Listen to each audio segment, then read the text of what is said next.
Welcome back to teleSUR English. We interrupt with some breaking information. In this case from Argentina, President Milei faces a new setback in the Senate as the Senate has overruled the 2 vetoes that the president had issued, vetoing on the one hand the emergency on pediatric services and on the other hand the law for university funding, 2 key laws that the Congress had approved in order to ensure the necessary funds for both key areas. On the one hand, the pediatric medical health care in defense in particular of the pediatric hospital, the Garahan Hospital, an emblematic medical institution of the country that was facing severe fund lacking and also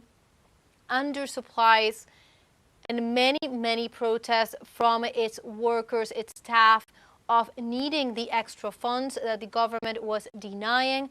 That law was vetoed by the President Milei, and in this moment the Congress is rejecting that veto.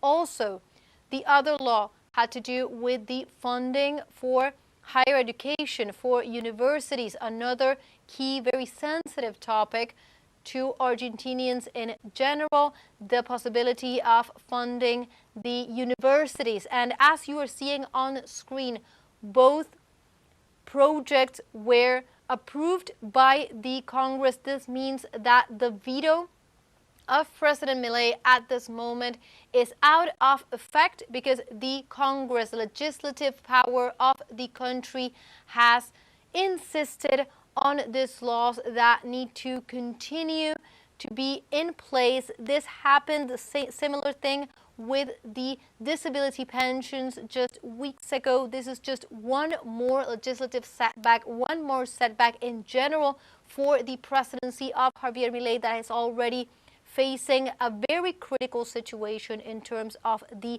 economy, in terms of the electoral panorama that is facing. Let's recall that in just a few weeks we'll have the midterm elections in Argentina. The government faced an important electoral setback at the legislative elections of the province of Buenos Aires, and in this moment the government faced another defeat, in this case at the legislative power, as the Senate has overruled these 2 key vetoes for President Javier Milei. We will continue bringing you all this information as usual. Stay tuned in teleSUR English.